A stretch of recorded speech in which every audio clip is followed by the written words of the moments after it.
to Georgia Public Broadcasting's live coverage of Governor Sonny Purdue's State of the State message.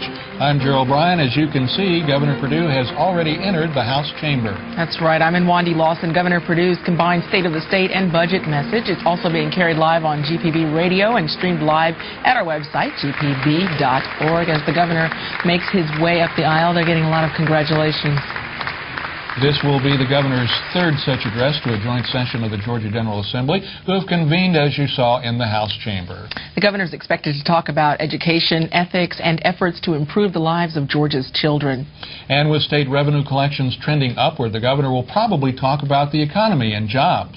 And following Governor Purdue's speech, there will be a Democratic response by Lieutenant Governor Mark Taylor. Will also carry that live. Let's go back now to the House chamber as the governor makes his way up to the front. These are ceremonies of a high nature with everyone in the House and Senate combined for the joint session. There is a committee of escort. The Lieutenant Governor presides over these joint sessions. And as he's approaching the podium there with the proceedings about to begin, many applause. The new House Speaker, Glenn Richardson. Let's listen to his remarks. Members of the joint session, at this time I would like to recognize in the gallery Georgia's First Lady, a champion for our state, and especially for our state's children, Mary Purdue.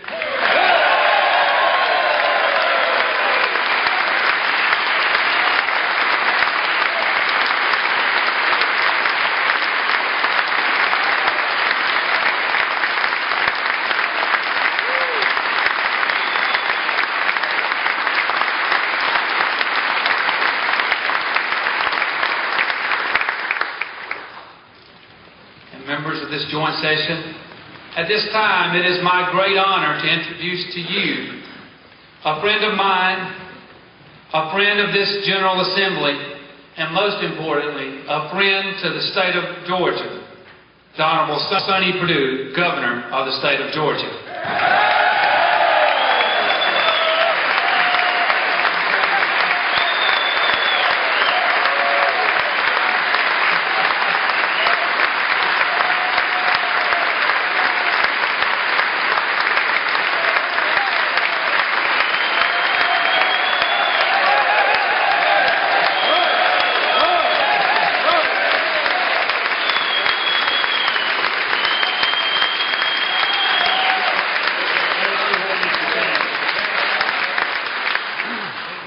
Mr. President, Mr. Speaker, President Pro Tem Johnson, Speaker Pro Tem Burkhalter, and members of the General Assembly, my fellow constitutional officers, and members and justices of the Supreme Court, and the judges of the Court of Appeals, members of the Consular Corps, and other distinguished guests, and most of all, my fellow Georgians. As I come before you once again to report on the state of our state, I see many new faces here tonight, and I welcome you all. You've arrived in a season of new hope, and you bring with you a fresh wind of change. And I look forward to working side by side with each of you to build the new Georgia. I first spoke of the new Georgia during my campaign for office that I now hold. I described it as a fresh approach to governing our state. What does it really mean? Having a government that is principle-centered. That means being good stewards. People-focused. That means doing what makes a difference in people's everyday lives. And customer-driven. That means realizing Georgians are not only our constituents, they are our customers as well. We've weathered some storms on this journey. As we pulled up anchor 2 years ago, the storms were on the horizon and the thunder and lightning loomed over us. Perhaps our biggest challenge was dealing with the effects of a national recession. The downturn brought 2 years in a row of declining state revenues, while the demand for state services in health care, in education, and other areas was greater than ever. You know, in the business world, lower profits reflect less demand for our products. But in the government, the opposite is true. Demand for our services increases in hard times. But Georgians pull together, and Georgians pull through.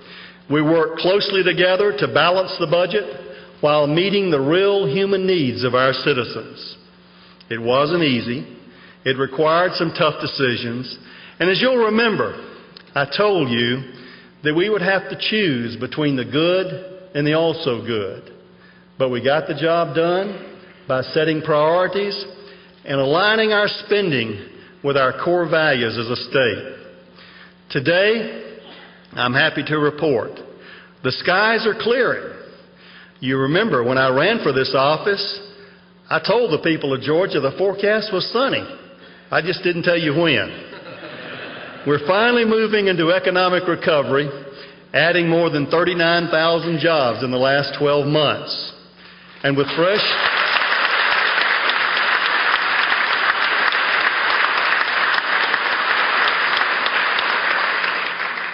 fresh economic growth, our state tax revenues have improved too. We're now able to add about $40 million to our revenue estimate for this year. And we're projecting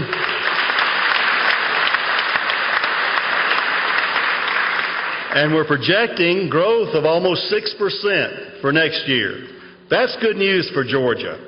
We're in better shape as a state, and that means we'll be better able to take care of some of those also good programs we talked about. And now, having passed through the storm, it's time to take our bearings and chart our course anew. Tonight, I want to share with you what I believe that course should be. I want to issue a call to Georgians, a challenge really, not to be satisfied with good. I believe Georgia should aspire to nothing less than greatness, and I believe greatness is within our grasp. But the path to reaching it may surprise you. It is not a path of growing government. It is not a path of more programs, more spending, and more rules and regulations. No, our greatness does not come from our government. It comes from the nearly 9 million people who call Georgia home. Between us, we have the enterprise, the character, and the capacity to achieve just about anything. We can nurture our children and give them an outstanding education that will help them achieve their dreams. We can perform great works of compassion to help those in need and strengthen our families, which lead to better communities and thus a great state. I believe we can build a state of opportunity that excels at innovation, where businesses thrive, good jobs are plentiful, and hard work is rewarded. A state that values our families, honors our faith, and cherishes our freedoms. These are goals worthy of Georgia. And yes, government does have a role in helping us to reach our goals, but as a partner, a co-laborer, and not as a boss. The starring role belongs to we the people, the citizens of Georgia, who are the true strength of our state. So just how do we go about pursuing greatness as a state? I believe the first step is to fundamentally change how we think about government's roles in our lives. You see, I believe that most people want just a few basic things from their government. They want safe neighborhoods. They want good schools, good roads, and the opportunity for good jobs to support their families. And they want a safety net for a place in hard times. Beyond that, they really just want government to leave them alone. We don't want a busybody government, a boss that butts into our everyday lives every chance it gets to tell us how to work, how to play, where to live, and on and on. And we don't want to perpetuate an entitlement mentality that causes people to expect more and more from the government and less from themselves. I think our government motto should be like that of a great Georgia company, the Home Depot. You can do it. We can help.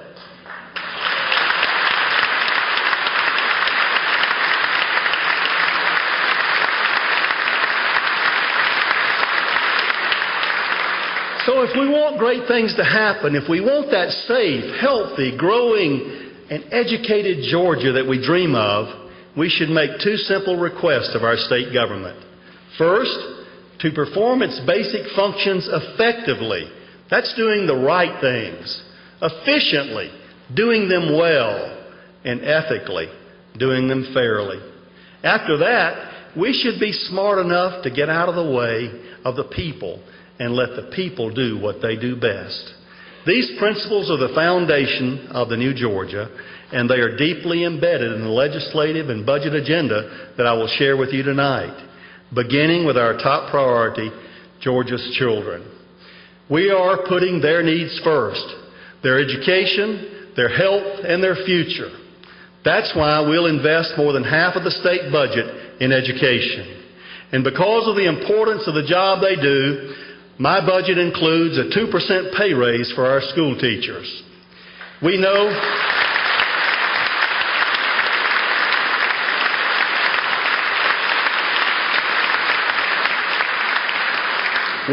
that our teachers work hard.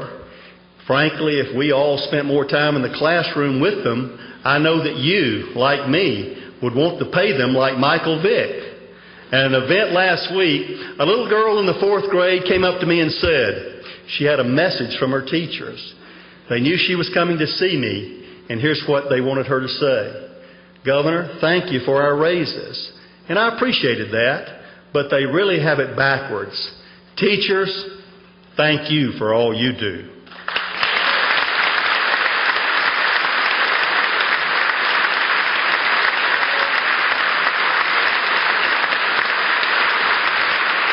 Keeping good teachers in the classroom is one of the most important things that we can do for our children's education. That's why my 2005 education package will include a master teacher program. Our best teachers do more than impart facts and figures. They inspire and encourage students and instill a true desire to learn. That's a fine art in itself. And we want to recognize those teachers who have mastered this skill and help them to serve as academic coaches and role models for their peers. The Master Teacher Program will help Georgia's all-star teachers share their classroom skills with others. And to give our youngest students the bright start they deserve, my budget includes funding to add almost 2,000 new students to Georgia's pre-kindergarten program this year and 4,000 new students next year. Georgia is growing.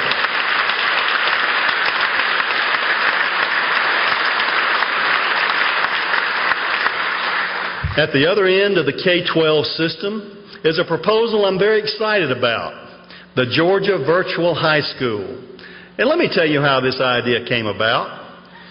At one of a series of educational listening sessions that I held, I met a high school student from Clinch County named Cliff Tippins.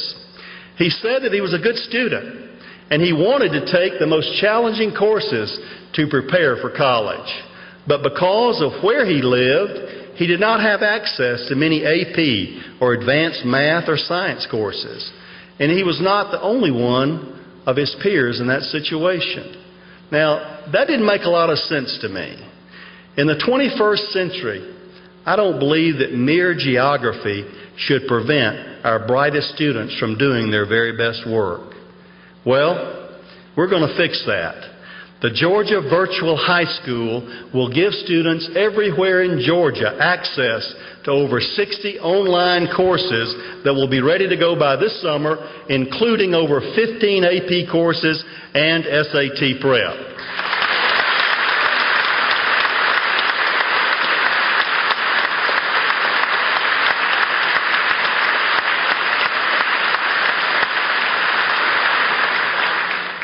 This year, I'm happy to say, Cliff is a freshman at the University of Georgia and state president of the Georgia FFA. Ladies and gentlemen, Cliff is one of the reasons that I value ag education and why we're fully funding it.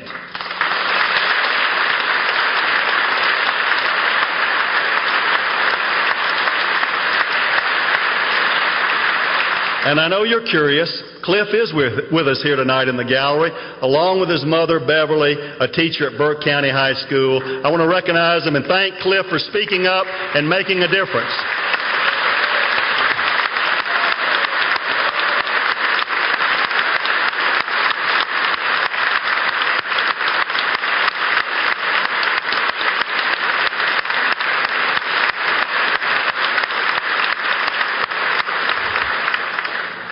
Soon our students will get another powerful tool to help them with the entire process of getting ready for college.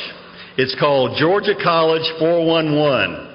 This website will provide students, parents, counselors the tools they need to stay on track for college.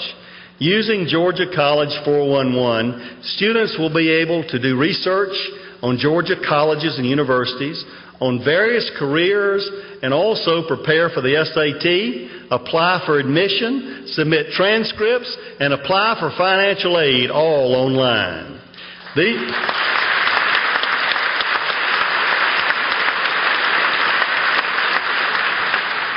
are some of the highlights of my educational package, but I want to speak for a moment about some of the other needs of children.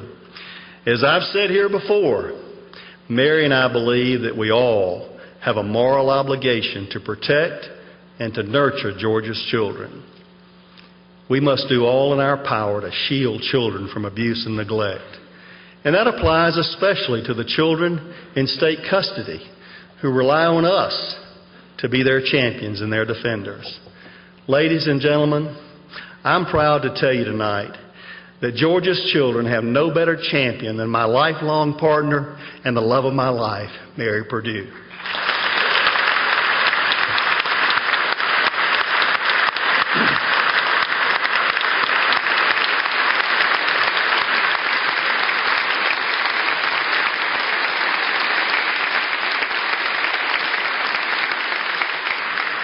She has worked long and hard to organize the First Lady's Our Children campaign, encouraging Georgians to address the needs of abused and neglected children within their own communities. She has led 2 statewide summits on our children to raise public awareness of our children's issues. And she is leading a children's cabinet to better coordinate state and private efforts to stem abuse, neglect, and promote foster care and adoption and serve the other needs of children. Mary, I want you to know how proud I am of you and that you are making a difference in the lives of children.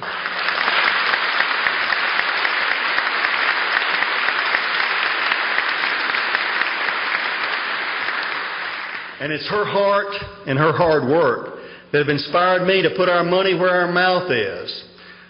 We're going to begin hiring and training 500 new Child Protective Service workers to reduce the caseload in DFACS.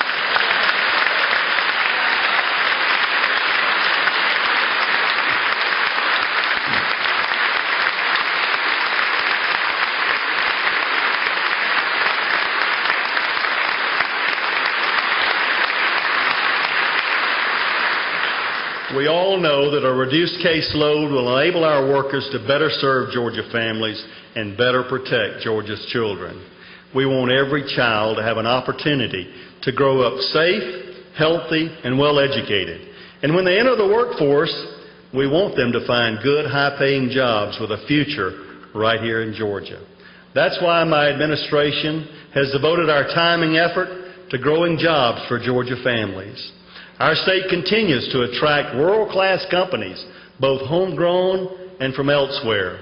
And we're proud to have them here, right in our beautiful state.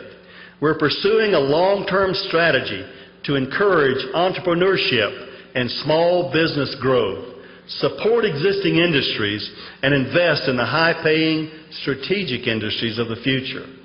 As a Middle Georgia business owner, I know that small business contributes most of the job growth in rural Georgia, but small business entrepreneurs create opportunity in every part of our state. That's why I will introduce the Entrepreneur and Small Business Growth Initiative, essentially putting booster rockets on small business growth in Georgia by providing a tax exemption for Georgia small businesses.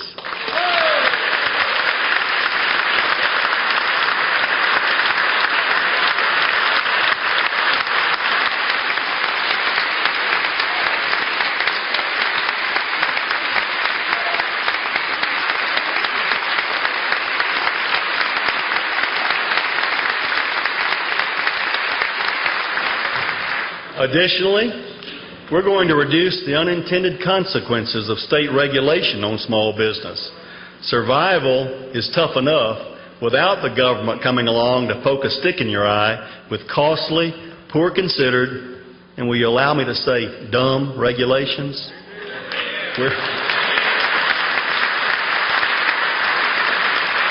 We'll also launch a tourism growth initiative to boost one of Georgia's biggest industries. Georgia has a great story to tell. It's the soul of the South, with hometowns, heritage, and hospitality that draw visitors from around the world. Simply put, we're going to do a better job of telling our story so we can share Georgia's hospitality with the world. The third component of my job growth package is the Strategic Industries and Innovation Initiative. You all know that growing jobs for Georgians has been one of my top priorities. That's why we're going to give a $500 per job tax credit for companies already in Georgia who are growing jobs for our folks.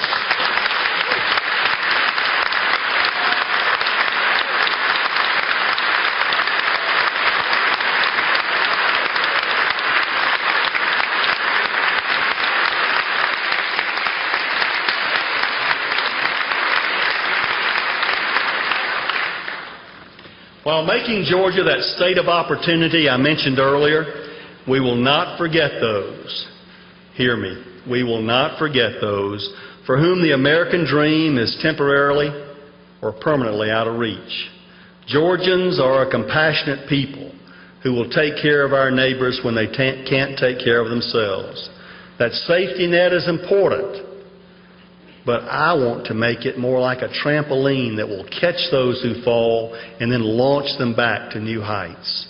One way we can do this is by empowering the families and the churches, the synagogues, and the community organizations who are closest to those in need. That is why, ladies and gentlemen, I will ask you once again to pass my Faith and Family Services Amendment. Faith-based service organizations deserve the same opportunity to serve citizens that everyone else has.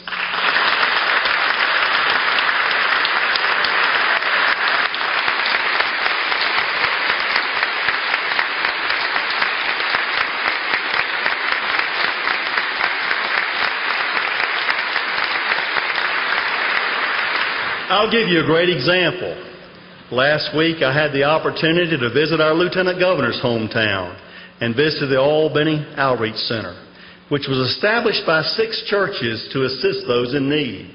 Over the past 16 years, this group has helped over 40,000 individuals with food and financial assistance through its emergency aid office. And their Alzheimer's Daycare Center has assisted hundreds of families by giving home caregivers of loved ones with Alzheimer's some free time from their responsibilities. Folks, let's fix the part of our Constitution that outlaws support for the kind of work that these good people do. And just as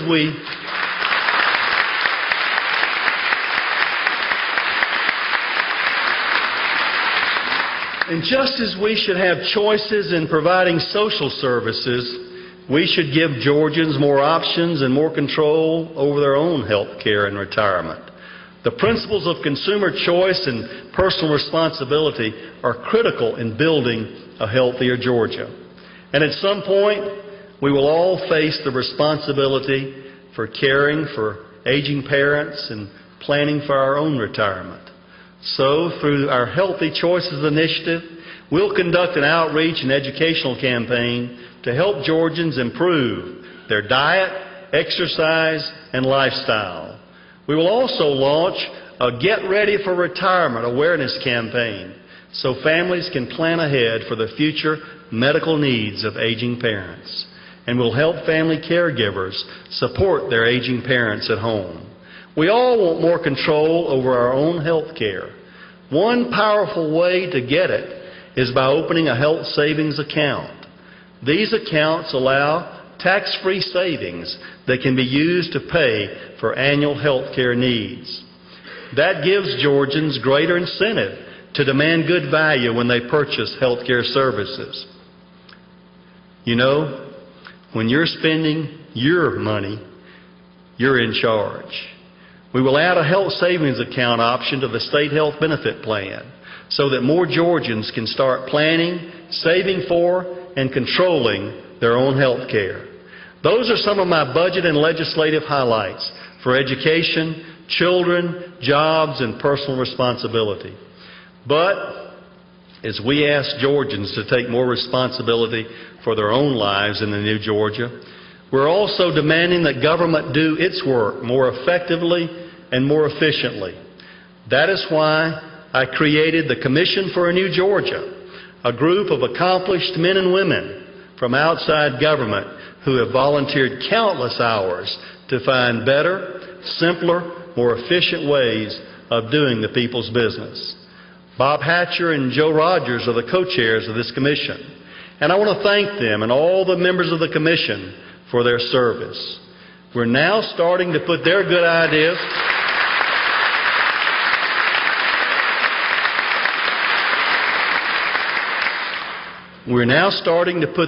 ideas into action. Some examples. Did y'all know we're having an online garage sale? We're now selling surplus state property at online auctions on eBay so we can find more buyers and get the best price. In the first week of the auction, we had 55 bids for a beat-up 40-year-old fire truck and sold it for nearly $5,000 to a buyer in Percy, California. There'll soon be many more surplus vehicles ready for sale. 2 years ago, you remember, we didn't even know how many cars the state owned. Today, we're getting an accurate count, and we're also tightening our vehicle use policy. And we plan to sell off at least 2,000 excess vehicles by June 30. We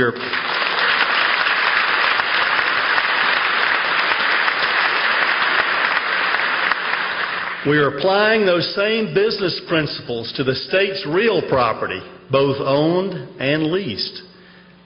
Let me ask you, would you buy stock in a $16 billion company that didn't know what property it owned? I wouldn't, and I wouldn't expect you to either. So I've appointed Georgia's first state property officer to catalog all the land and the buildings that the state owns, sell what we don't need, and manage the rest more cost effectively.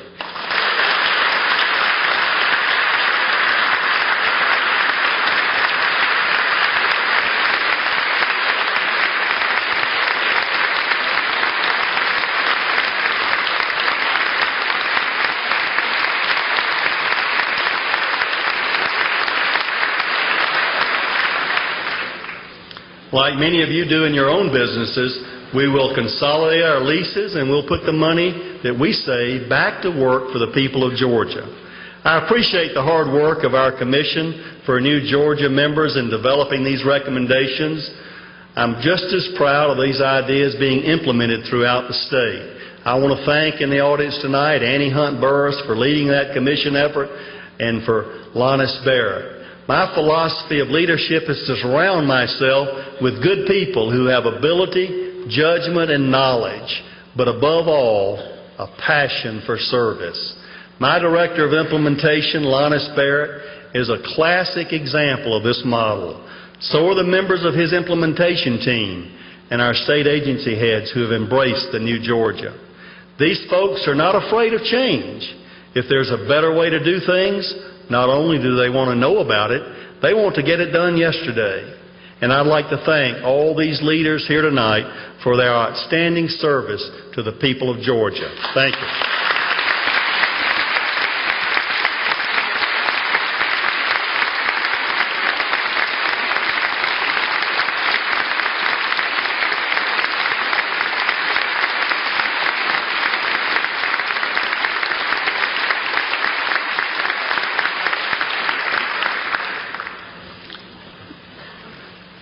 I believe that we share a commitment to bringing the highest level of customer service to every interaction that Georgians have with their government. And when we don't get it right, we'll stay at it. Getting or renewing a driver's license is probably the one thing government does that both touches and aggravates just about everyone. You know what? I believe if we didn't have a monopoly on this business, we'd be out of business. So we're going to stop acting like a monopoly and start serving customers.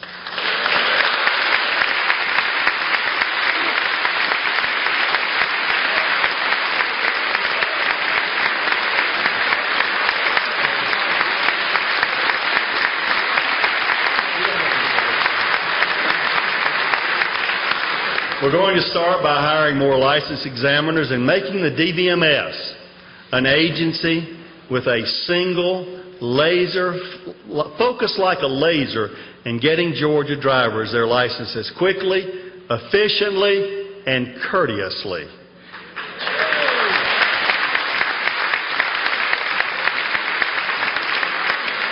Changing the culture of state government is not an overnight process. It requires a constant resolve and commitment and a willingness to keep at it until you get it right. We've come a long way in 2 years, but we still have a long way to go. Some may feel tempted to turn back to the old ways of growing government and reaching ever deeper into the taxpayers' pockets. But I'm here to tell you tonight, we're not going back. The story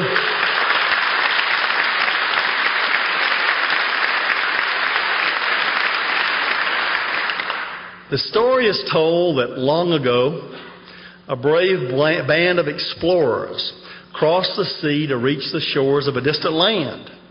They intended to explore this land and settle it and create new lives there. But they knew there would be many difficult challenges ahead, much hard work and much uncertainty. One of the men looked back at the ships that they had just left, and then another, and then another. They exchanged their sheepish glances, and they knew that they were all thinking the same thing. Those ships could take them back to their old familiar way of life. If building a new life got to be too hard, they could give it all up and go back. But without total commitment, their venture would fail. They knew then what they had to do. They burned the ships. Now their only option was to succeed.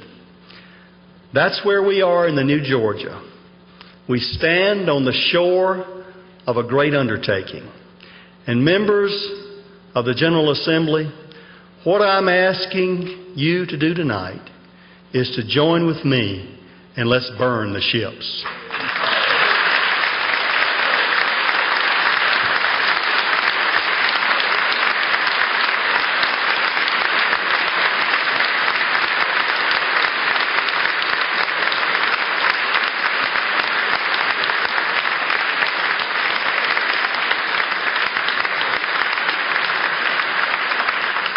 There's no going back to the old way of doing business. We must go forward for Georgia's sake. We must succeed. I view the General Assembly as a strong and essential partner in changing Georgia's relationship with government.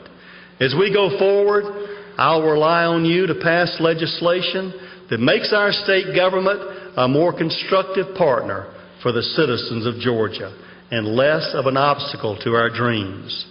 Which reminds me, there's one more bill I want to mention.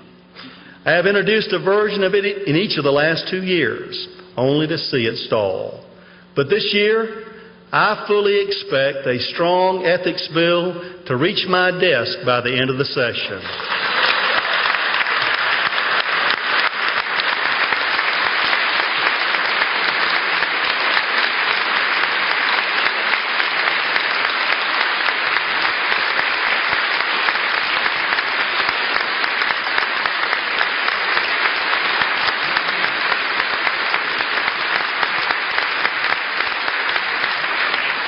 The people of Georgia want it, and I think it's time we got it done, and you apparently do too. Thank you. Our attention with ethics legislation is not to play gotcha, but to simply set forth the expected standards for all in state government to follow so that we can make Georgians proud.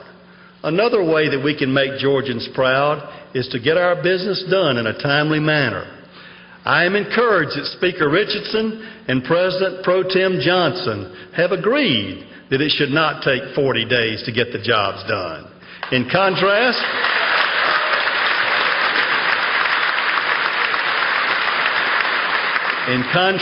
to the last few years, why don't we try to set a record for the shortest session in history?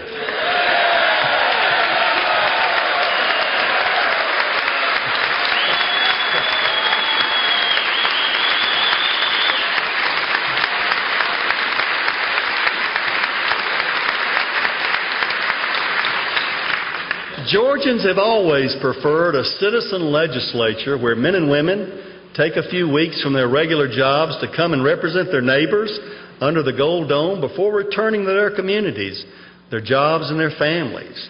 But over the years, an almost permanent legislature has emerged. It's kept you, our elected representatives, away from your lives and your families for far too long each year. You don't get an opportunity to get an earful of advice from your grocer in Tifton or your barber in Bonaire. And believe me, my barber has to talk fast. That's a shame, because I know everyone in this room would agree that we govern better when we spend more time with our neighbors and less time with the crowd that hangs around the Capitol.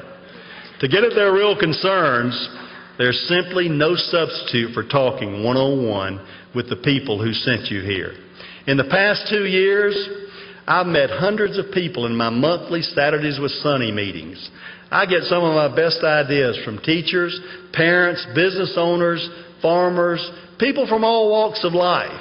Some have suggestions, some have complaints, some just want to say hello. Among others, I met a foster parent who was having trouble adopting a child. I'm so happy to tell you tonight, because we are listening, there's one more foster child in a loving home who, for the first time in her life, has a permanent family.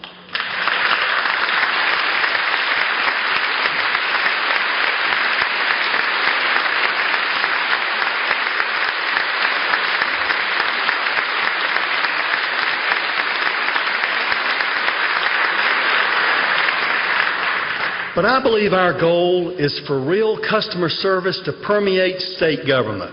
For example, not too long ago, an Air Force reservist and a firefighter, James Gilbert, called a member of my customer service team. He had a problem. While he was serving on active duty in Iraq, he had missed a deadline to requalify his CPR certification by 1 day. Because of this, he was unable to perform his firefighting duties once he was back stateside. Now, folks, we have rules and deadlines for a reason, but deadlines are not more important than the people they're meant to protect. We must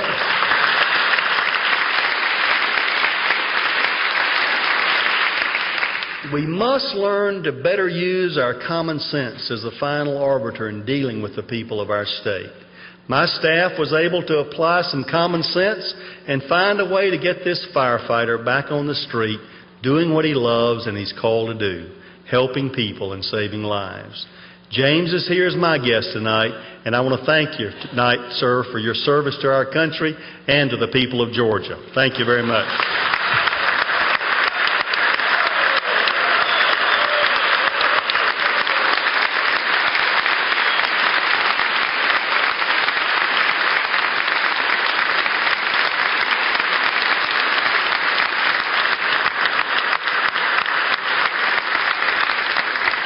By the way, you may not want to sit down.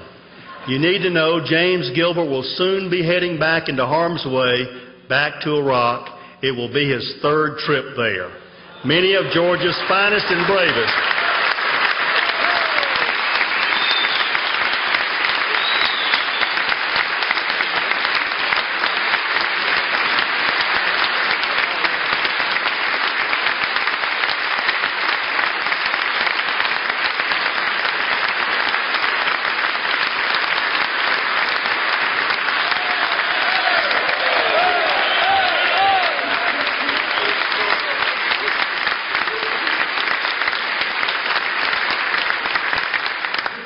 James is an example of many of Georgia's finest and bravest citizens, and many will accompany him. Just this past Friday, I attended a deployment ceremony at Fort Benning for 4,000 Georgia-based soldiers headed for Iraq and Afghanistan. These devoted servants of our nation represent the best of what America has to offer.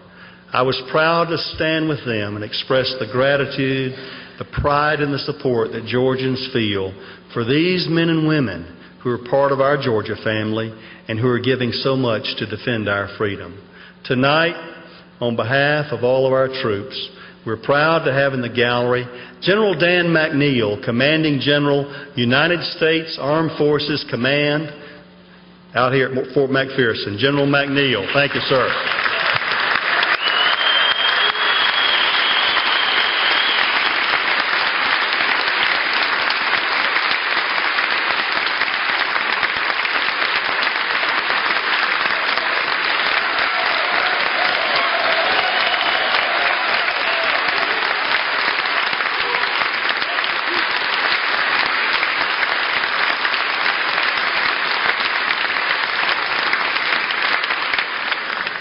To his right is Specialist James Birdsong, who has served in Operation Iraqi Freedom as a military policeman and dog handler. Gentlemen, thank you both for your service once again.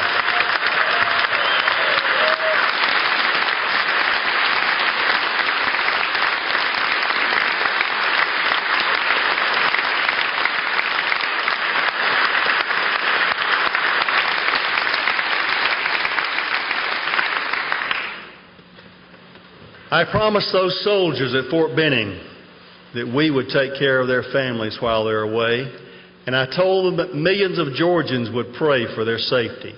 Tonight, I make that request of everyone listening.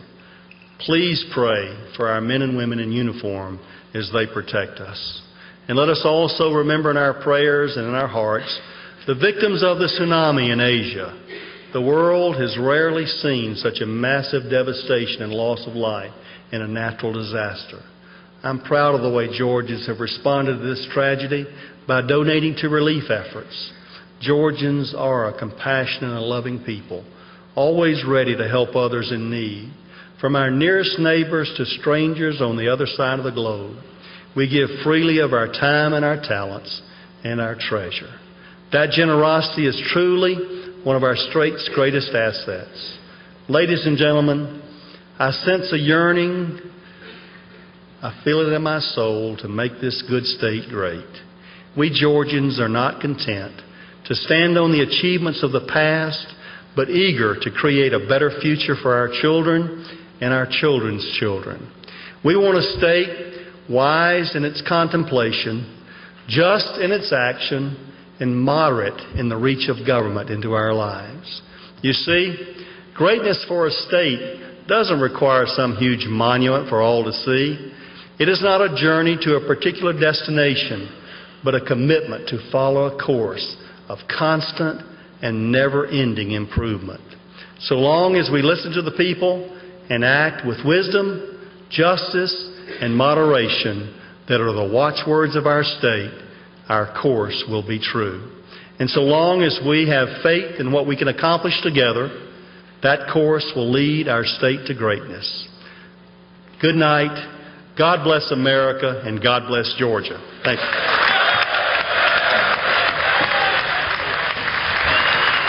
And there you have Governor Sonny Purdue's third State of the State and budget address, although much more a State of the State address, not a lot of mention of specific budget figures. Very interesting. I guess perhaps notable for what it did not have, as you mentioned, the budget figures there, although did talk about some of the initiatives that he has mentioned in the past few days, including pay raises for teachers, the change to the Department of Motor Vehicle Services. Economic recovery saying there had been 39,000 state jobs added in the last 12 months and a projected 6% growth in the state revenue for the next year. We looked at about 25 interruptions with applause. A lot of those were ovations, perhaps some of the wildest applause for that suggestion of a shorter session. Well, exactly. When they said less than 40 days, and perhaps there go our jobs, at least part of them, because we're normally here for at least 40 days or 40 days plus with various recesses. He also said people were looking to government for safety, for good schools, for jobs and roads, and that other than that, that people wanted government to essentially leave them alone. Pretty interesting, some of the discussion of the early childhood initiative. Recognize the Senate Majority Leader for a motion. As they are wrapping up there. Joint session be hereby dissolved. On the Senate Majority Leader's motion that this joint session be absolved, all those in favor will say aye. Those opposed say no. The ayes here clearly have it. We are now adjourned. And that is Speaker of the House, the new Speaker of the House, Glenn Richardson, presiding over the session. And it is, sometimes we tend to forget, but it is actually a joint session of the House and Senate. That's true. Interesting there, the mention of, in that speech about the additional spaces for pre-K students. There's been waiting lists in several parts of the state for people wanting to get their 4-year-olds enrolled, and you mentioned 2,000 new pre-K positions this year and 4,000 for next year. Oftentimes, governors leave out some big announcement to make in their State of the State address. Governor Purdue, over the last several weeks, has actually announced most of these initiatives. Perhaps one of the most important ones, the addition of 500 new caseworkers for DFACS, announcing that yesterday at the Eggs and Issues breakfast. That's true. It was, of course, a lot of mention there about the, well, a little bit of a mention about the $40 million in projected revenue growth that we have and 6% growth projected for next year. Of course, he also mentioned that some additional money being made by those eBay sales, selling off additional surplus items. Yeah, saying, did y'all know we were having a garage sale on eBay? Also, some potential good news for small businesses, a tax exemption for small businesses, and also he's proposing a $500 per job tax credit for businesses that are creating jobs, or as he put it, growing jobs. That's right. Yeah, we'll have to take a look at that as that comes down a little bit more. He used that seafaring motif throughout the entire speech, looking at being a captain of a ship, and in fact, by the end of the speech, actually burning some of the ships that have been in the harbor. Yes, making a reference that I think may have originally been to Cortez, burning the ship so the men wouldn't be tempted to go home. And the governor using this as an analogy as we've come so far in creating the New Georgia, as he likes to say. Let's go all the way, let's burn the ships and not return to the way things have been done in the past. That's right. So a lot of initiatives that we've heard about perhaps in the past, and now I guess we'll have to flush them out in the next few days, and perhaps in a much shorter time than we've had in the past to work these things out. Yes, he also talked about things like a tourist growth initiative, and he returned to his theme of wanting a faith and family service amendment, and that would allow faith-based organizations to essentially bid for government contracts to provide services.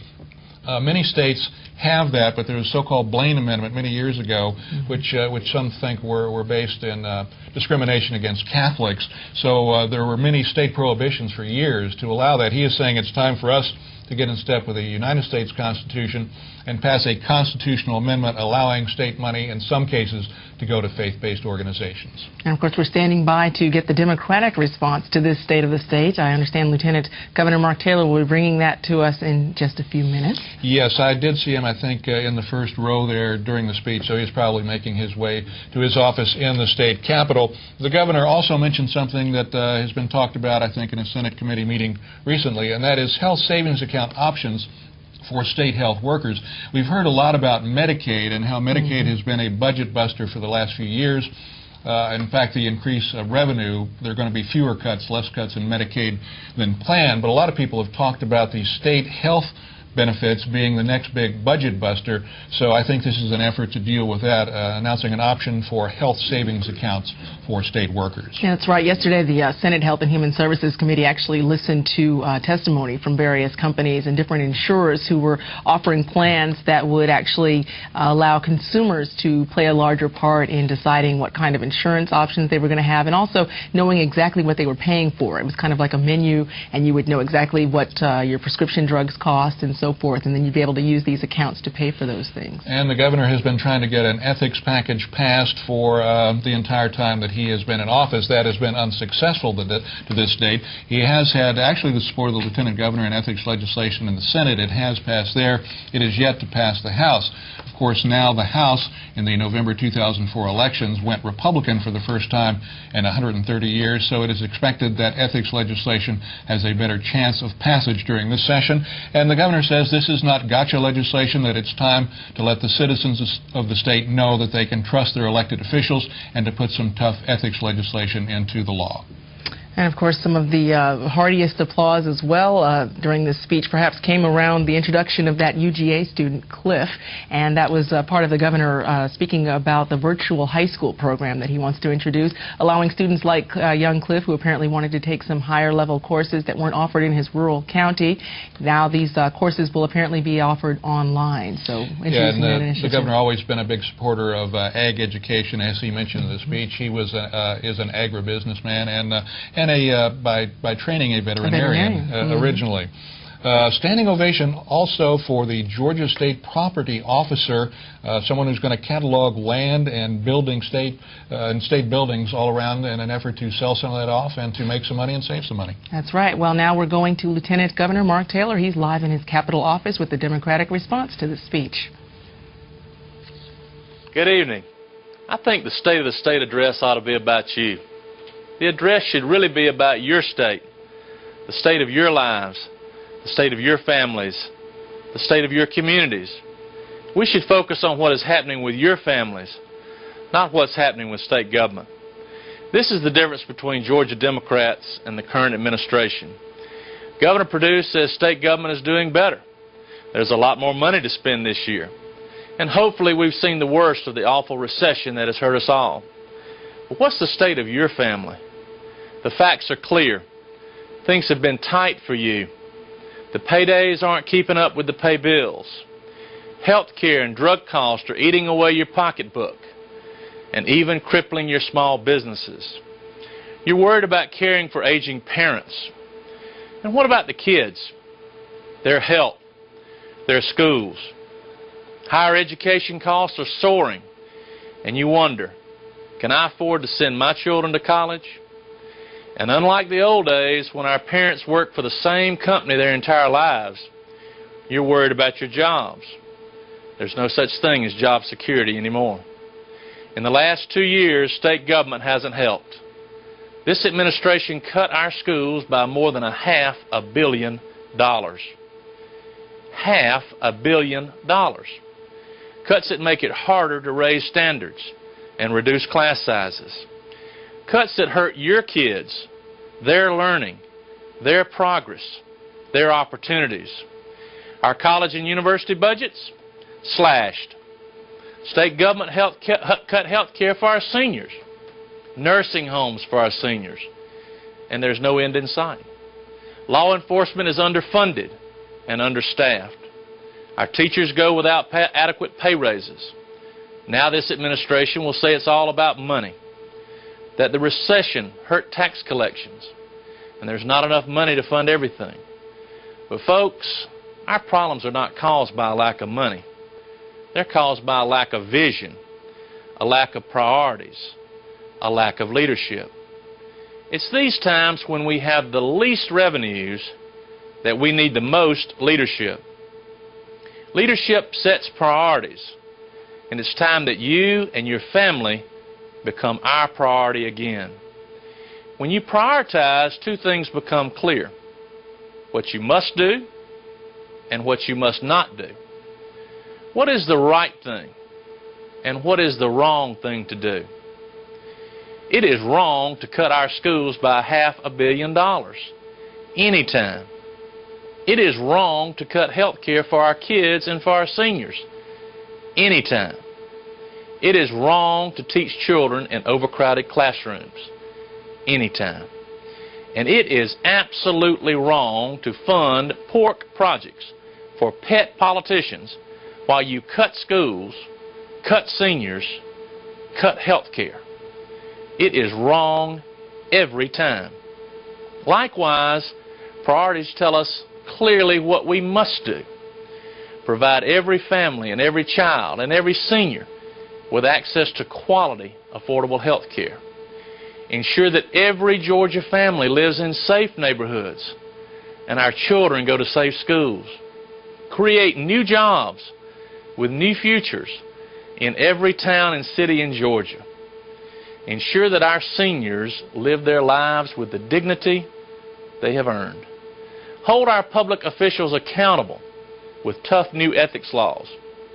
Make education this state's top priority again, and that means our teachers too. Continue to remove the financial barriers to higher education. Reduce the number of school children in each classroom. Study after study tells us what Georgia common sense already knows. Learning improves in classrooms with fewer students. There are those who say we cannot afford to do this. I say that we cannot afford not to. This is the promise of Georgia, and these are the priorities of Georgia Democrats. These are priorities not just for this year, but for a lifetime. After all, it was Georgia Democrats who created the Hope Scholarship, both 4- and 5-year-old kindergarten, peach care, welfare reform, and the toughest crime laws in the nation. To our Republican colleagues, we say, let's work together to make these priorities a reality for Georgia families. And I make you a personal pledge. I'll fight anyone, Republican or Democrat, who tries to cut education, hurt our seniors, raise our taxes, or jeopardize our safety. Right now, Georgia's in limbo, trapped between the Georgia that was and the Georgia that should be. In the 1990s, the Georgia that was, we saw the creation of the Hope Scholarship and pre-K. Our higher education system joined the ranks of the best. Our teacher pay jumped to the highest levels in the Southeast. And while we did all that, we cut taxes by more than $1 billion. Our population soared as people from all over the nation moved here to be a part of the great state of Georgia. It was a time when we believed that we could accomplish anything, and we did, through good times and bad. Did we achieve all that simply because of higher state revenues? Absolutely not.